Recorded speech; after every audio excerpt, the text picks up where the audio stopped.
Lectura del Santo Evangelio según San Marcos. Gloria a ti, Señor. Jesús tomó aparte a Pedro, a Santiago y a Juan, subió con ellos a un monte alto y se transfiguró en su presencia. Sus vestiduras se pusieron esplendorosamente blancas, con una blancura que nadie puede lograr sobre la tierra. Después se les aparecieron Elías y Moisés conversando con Jesús. Entonces Pedro le dijo a Jesús: Maestro, qué a gusto estamos aquí. Hagamos 3 chozas, una para ti, otra para Moisés y otra para Elías. En realidad no sabía lo que decía, porque estaban asustados. Se formó entonces una nube que los cubrió con su sombra, y de esta nube salió una voz que decía: Este es mi Hijo amado, escúchenlo. En ese momento miraron alrededor y no vieron a nadie, sino a Jesús que estaba solo con ellos. Cuando bajaban de la montaña, Jesús les mandó que no contaran a nadie lo que habían visto hasta que el Hijo del Hombre resucitara de entre los muertos. Ellos guardaron esto en secreto, pero discutían entre sí qué querría decir eso de resucitar de entre los muertos. Palabra del Señor. Gloria a ti, Señor Jesús. Por este santo evangelio se borren nuestros pecados. Alabanzas a ti, oh Cristo.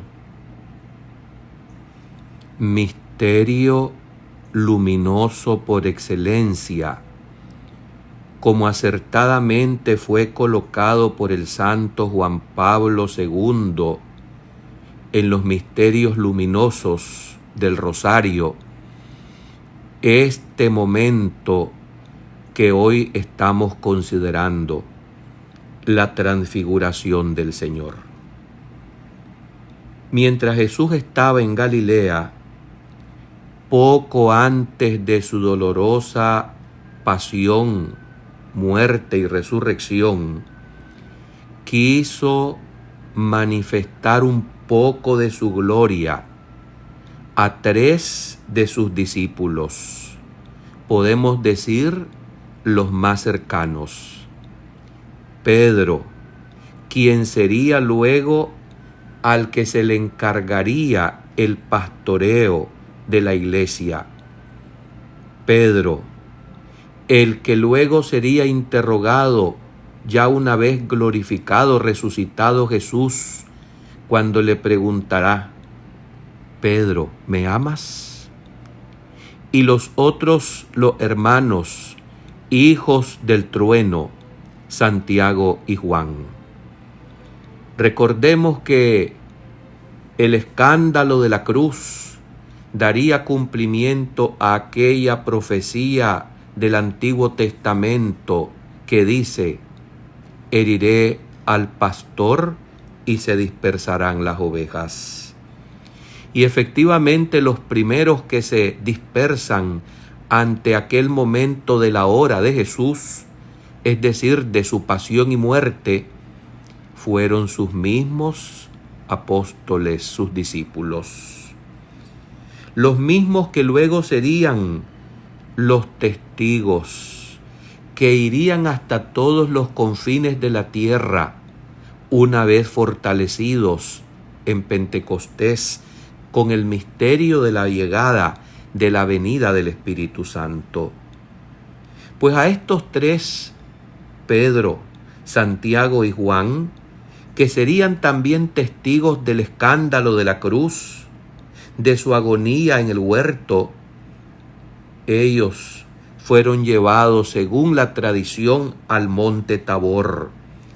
Allí, como lo acaba de proclamar este Evangelio de Marcos, en esta fiesta, en el que verdaderamente se nos da la gracia de recordar la vocación a la que hemos sido llamados, la de ser también glorificados, una vez que seamos santificados para entrar a la eterna gloria.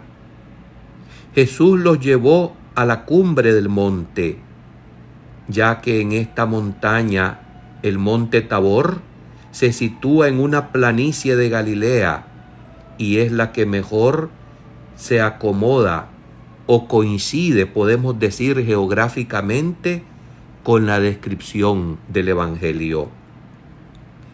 Una vez en la cima, la faz, el rostro del divino Señor se tornó tan resplandeciente como el sol, y sus vestiduras tan blancas como la nieve. Ante aquel prodigio que tenía atónitos, asustados, deslumbrados a los discípulos, aparecen nada menos que dos personajes del Antiguo Testamento para dar testimonio de aquella maravilla de la transfiguración que Jesús estaba regalando a los suyos. Para que se diera de verdad un testimonio válido, según la costumbre judía, te tenían que poner al menos dos testigos. Y efectivamente aquí están los testigos, podemos decir, del más allá y del más acá. Los testigos del más allá, que habían vivido siglos antes de la llegada del divino Señor, del Mesías, Moisés, a aquel que se le dieron las tablas de la ley, y Elías, el que representa todo el profetismo del Antiguo Testamento, son los que aparecen en este misterio y en esta visión, conversando con Jesús. Y conversaban sobre la muerte que sufriría en Jerusalén. Es también muy llamativo cómo se sentían Pedro, Santiago y Juan, tan a gusto, que dice Pedro, el impulsivo Pedro: Señor, qué bien que se está aquí. Hagamos 3 chozas, una para ti, otra para Moisés y otra para Elías. Para poder ser transfigurados tenemos que subir la montaña. Y subir la montaña significa fatiga, cansancio, renuncia de todas las comodidades que nos impiden el esfuerzo y la disciplina. Subir la montaña cada día en los días de esta vida para irnos transfigurando por la gracia divina en personas que transparentemos a Jesucristo con nuestras palabras y con nuestras acciones. Este misterio luminoso por excelencia nos llama a tomar en consideración esa vocación que el Señor nos ha destinado y que ha de comenzar aquí en esta vida temporal, porque aquí es donde se sube esa montaña, aquí es donde se hace la disciplina, el esfuerzo, la penitencia, la mortificación, la renuncia a nuestros intereses egoístas y mezquinos, para poder ir siendo glorificados con los dones divinos, empezando por el dominio de sí mismos aquí, empezando por el buen gobierno y atinadas decisiones en la caridad para nosotros y nuestros hermanos. Todo lo bueno supone esfuerzo, y definitivamente que para ser transfigurados en personas semejantes a Cristo, en seres luminosos, debemos de ir abandonando las oscuridades, las mezquindades, los egoísmos, las mentiras, las envidias, las lujurias, las codicias y todo aquello que impide que vayamos ascendiendo en medio del esfuerzo para llegar a la cima del Tabor y contemplar y ser partícipes por la misericordia de Dios de esa transfiguración a la cual Cristo nos ha llamado. Pero sí, qué difícil es en esta vida alcanzar esa transfiguración de glorificación según la mirada y los pensamientos de Dios. ¿Qué es lo que se considera glorificación en este mundo? Los poderes temporales, las riquezas efímeras, las vanidades que se esfuman. Qué equivocado está el mundo, porque la verdadera transfiguración a la que el Señor nos ha llamado es a la de soltar los bienes efímeros, pasajeros, el boato y la basura de este mundo que nos impide escalar y subir a la auténtica transfiguración de ser seres de luz semejantes a Jesús. Hay en este misterio también una revelación maravillosa que se llama teofanía.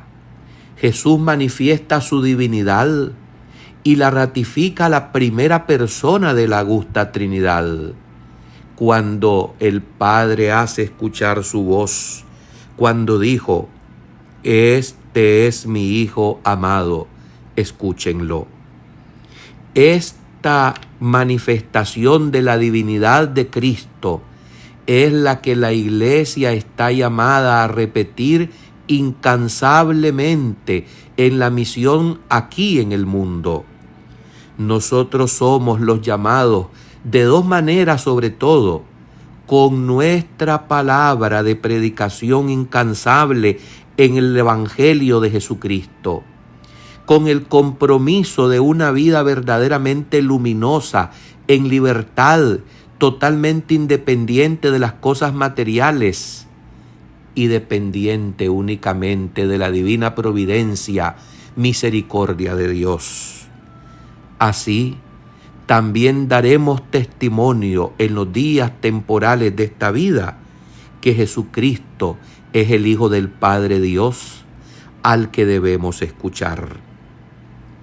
Todo este misterio luminoso Jesús lo concede en las puertas, en los momentos cercanos ya de su dolorosa pasión, de su kénosis, de su rebajamiento, de su muerte, del escándalo de la cruz. Y esto lo hizo también el Señor para fortalecer la fe de sus discípulos. Santa Teresa de Ávila, maestra de oración, llama a los momentos de dulzura que también nos llegan en la vida, de felicidad, los dulces, los confites de Dios, que nos han de animar y de fortalecer en los momentos de dura prueba, que también llegará la cruz a tu vida y a la mía. Porque no va a haber cielo, no va a haber gloria, no habrá vida eterna si no nos rebajamos primero y no nos abrazamos con la cruz, que es el sufrimiento de todos los días. Sí, le pedimos a Dios que nos dé consuelos en este valle de lágrimas, y efectivamente nos los concede. Agradezcamos por estos confites y consuelos que el Señor nos da, pero también agradezcamos por los momentos de las pruebas, porque inmediatamente que llegan, son asistidas por la divina gracia para poder cargarlas, soportarlas y poder salir victoriosos en ellas. Que este misterio de luz por antonomasia, este misterio luminoso, nos haga levantar la mirada a la patria celeste y nos recuerde que el mensaje de nosotros como iglesia en esta vida de espejismos, de tentaciones, de vanidades, de engaños, de maldad, de doblez, de hipocresía. Nuestra misión, digo, como iglesia, es la de ser seres de luz, de invitar a los hermanos a ser valientes, a subir a la montaña del esfuerzo, de la disciplina, de la renuncia de todas aquellas cadenas que nos impiden subir espiritualmente a una comunión con Cristo, para que podamos alcanzar aquello que tanto decimos desear, la gloria de la resurrección. A eso hemos sido llamados, y esto es lo que nos recuerda este misterio de luz de la transfiguración de Jesús en el Tabor. Todos queremos celeste, todos queremos el cielo, pues eso que nos cueste, porque de lo contrario no se va a llegar a ese estado de glorificación y de felicidad sin fin. Amén.